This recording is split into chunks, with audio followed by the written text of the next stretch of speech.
প্রতীক্ষা আজকে Saturday suspense আজ চূড়ান্ত আগে তো তালিকা বেরোতে দিন, সাসপেন্স তো আছেই, তারপরে প্রতিক্রিয়া দেখুন, তারপরে প্রতিক্রিয়া নিন। এখনো পর্যন্ত তৃণমূলের পক্ষ থেকে বিভিন্ন জায়গায় ভয় দেখানো হচ্ছে, হুমকি দেওয়া হচ্ছে। না, ভঙ্কি ভয় তো অনেক আগের থেকে 3 মাস ধরে দিচ্ছেন, কি লাভ হলো? তা মমতা ব্যানার্জি মেনে নিয়েছেন যে 1,20,00,000 লোকের নাম বাদ যাবে। আমরাও তো এটাই বলেছিলাম, তো দেরিতে কেন মানলেন? উনি তো পার্লামেন্টে তুলেছিলেন 2005 সালে যে অনুপ্রবেশকারী পশ্চিমবাংলায় ভরে গেছে, এদের না সরালে বাংলা শেষ হয়ে যাবে। তো এই 20 বছর চলে গেল, উনি কি একটাকেও বার করতে পেরেছেন? না তখন ড্রামা করেছিলেন, না এখন ড্রামা করছেন। এখন উনি বুঝে গেছেন ওটাই এখানকার বিপদ ছিল, ওটাই এখন সম্পদ হয়ে গেছে। তাদের নিয়ে 3 বার সরকার বানিয়ে দিলেন ওদের ভোটে, এবার সম্ভব নয়। দেখা যাক কার লাভ হবে। ভুয়ো ভোটটা কে দেয়? যে সরকারে থাকে। দাদা, রাজ্যসভায় রাজীব কুমার তাকে পাঠাচ্ছেন তৃণমূল কংগ্রেস, কি বলবেন? পুরস্কার স্বরূপ শুনুন, যে শহীদ দিবস ওনারা পালন করে 21 জুলাই, সেই শহীদ দিবসের যারা নায়ক, যারা গুলি চালিয়েছিলেন, তাদেরকে উনি MLA করেছেন, মন্ত্রী করেছেন। আর রাজীব কুমার তো ওনাকে সাথ দিয়েছেন এত বছর, সমস্ত ভালো মন্দতে বিরাট অবদান আছে, তাকে তো পুরস্কার দেওয়া উচিত, তাই দিচ্ছেন। মানেকা গুরুস্বামী নতুন চমক তৃণমূলের প্রার্থী তালিকায়। ঠিক আছে, রাজ্যসভায় যাকে ইচ্ছা পাঠাতে পারেন, পার্টির সেটা অধিকার আছে। উনি তো অন্য রাজ্যের লোককেও পাঠিয়েছিলেন, কিন্তু ওখানে TMC কি শুরু হলো না তো। পশ্চিমবাংলার মানুষ একদিনই বোঝা বইছে, এবারে নামিয়ে দেবে ইলেকশনে। 10ই মার্চের আগে দুই দফায় কেন্দ্রীয় বাহিনী আসছে, ভোট কিভাবে হবে? না, আসা শুরু হয়ে যাচ্ছে, যেমন SIR থেকে যে হিংসা শুরু হয়েছে সারা দেশ দেখেছে। ওনারা যে চালাকিটা করেছিলেন যে কোর্টে জিনিসটাকে আটকাবেন, আদালতও দেখছে পশ্চিমবাংলায় কী চলছে।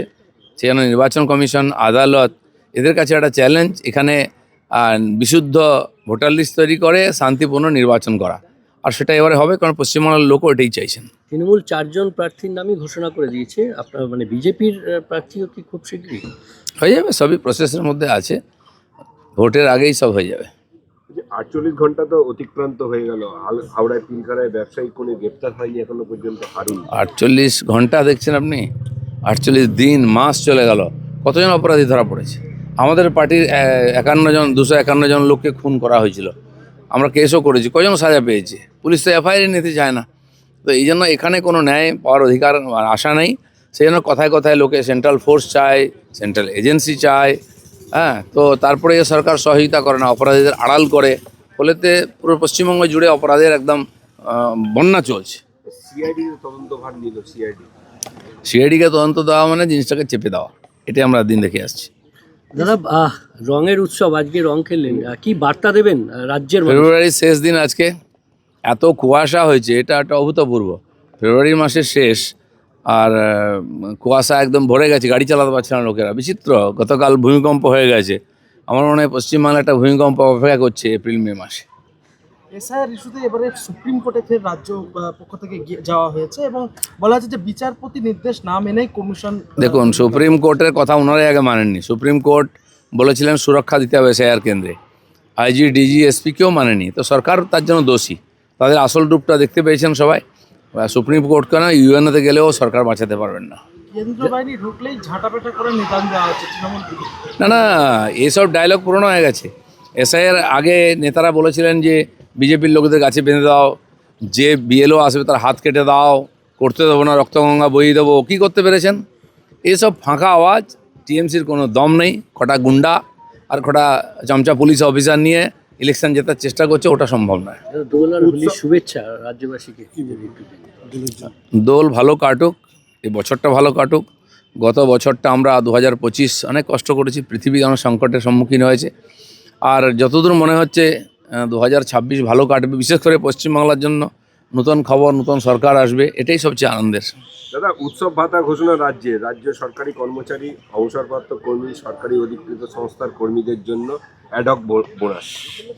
এখন ইলেকশনের আগে সব কিছু দিয়ে মন নেওয়ার চেষ্টা করবেন। লোক তো গত 15 বছরের কথা বলেনি, বা গত 5 বছরের কথা বলেনি, সেটা দিয়ে বিচার করবেন। হাজার রকমের ভাতা দিলেও লোকের মন ভেজাতে পারবেন না।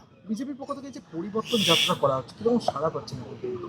যাত্রা হলেই বুঝতে পারবেন। আমি তো নিজে গ্রামে গ্রামে ঘুরছি, মানুষ মন তৈরি করেছেন এবারে পরিবর্তনের জন্য।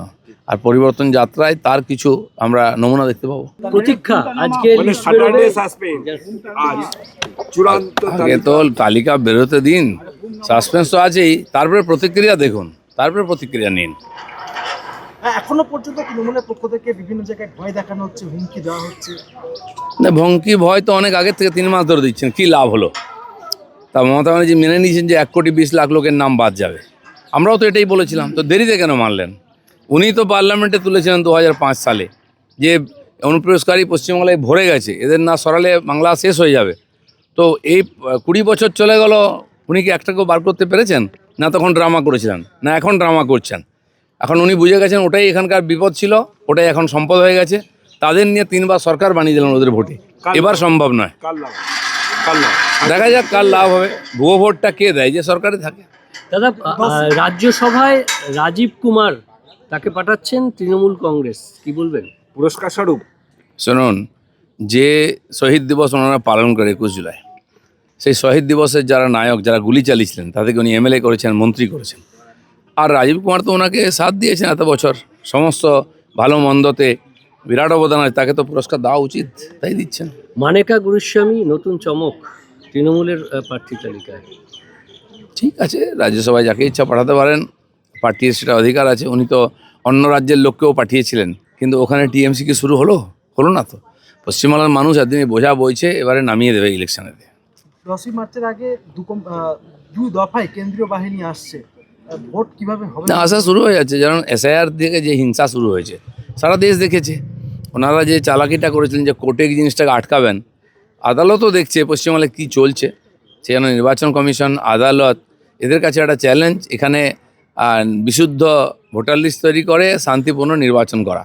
আর সেটা এবারে হবে, কারণ পশ্চিমবাংলার লোকও এটাই চাইছেন। তৃণমূল 4 জন প্রার্থীর নামই ঘোষণা করে দিয়েছে। আপনার মানে বিজেপির প্রার্থীও কি খুব শীঘ্রই? হয়ে যাবে, সবই প্রসেসের মধ্যে আছে, ভোটের আগেই সব হয়ে যাবে।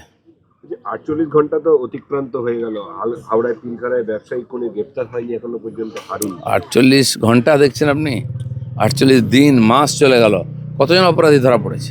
আমাদের পার্টির 251 জন লোককে খুন করা হয়েছিল, আমরা কেসও করেছি, কজন সাজা পেয়েছে? পুলিশ তো এফআইআর নিতে চায় না। তো এই জন্য এখানে কোনো ন্যায় পাওয়ার অধিকার আশা নেই। সেই জন্য কথায় কথায় লোকে সেন্ট্রাল ফোর্স চায়, সেন্ট্রাল এজেন্সি চায়। হ্যাঁ, তো তারপরে সরকার সহযোগিতা করে না, অপরাধীদের আড়াল করে, ফলেতে পুরো পশ্চিমবঙ্গ জুড়ে অপরাধের একদম বন্যা চলছে। সিআইডি তদন্তভার নিল। সিআইডিকে তদন্ত দেওয়া মানে জিনিসটাকে চেপে দেওয়া, এটাই আমরা দিন দেখে আসছি। দাদা, রঙের উৎসব, আজকে রং খেললেন, কি বার্তা দেবেন রাজ্যের মানুষকে? ফেব্রুয়ারির শেষ দিন আজকে, এত কুয়াশা হয়েছে, এটা একটা অভূতপূর্ব। ফেব্রুয়ারি মাসের শেষ, আর কুয়াশা একদম ভরে গেছে, গাড়ি চালাতে পারছে না লোকেরা। বিচিত্র, গতকাল ভূমিকম্প হয়ে গেছে। আমার মনে হয় পশ্চিমবাংলা একটা ভূমিকম্প অপেক্ষা করছে এপ্রিল মে মাসে। এসআইআর ইস্যুতে এবারে সুপ্রিম কোর্টে ফের রাজ্য পক্ষ থেকে যাওয়া হয়েছে এবং বলা হচ্ছে যে বিচারপতি নির্দেশ না মেনেই কমিশন। দেখুন, সুপ্রিম কোর্টের কথা ওনারাই আগে মানেননি। সুপ্রিম কোর্ট বলেছিলেন সুরক্ষা দিতে হবে এসআইআর কেন্দ্রে, আইজি, ডিজি, এসপিকেও মানেনি, তো সরকার তার জন্য দোষী।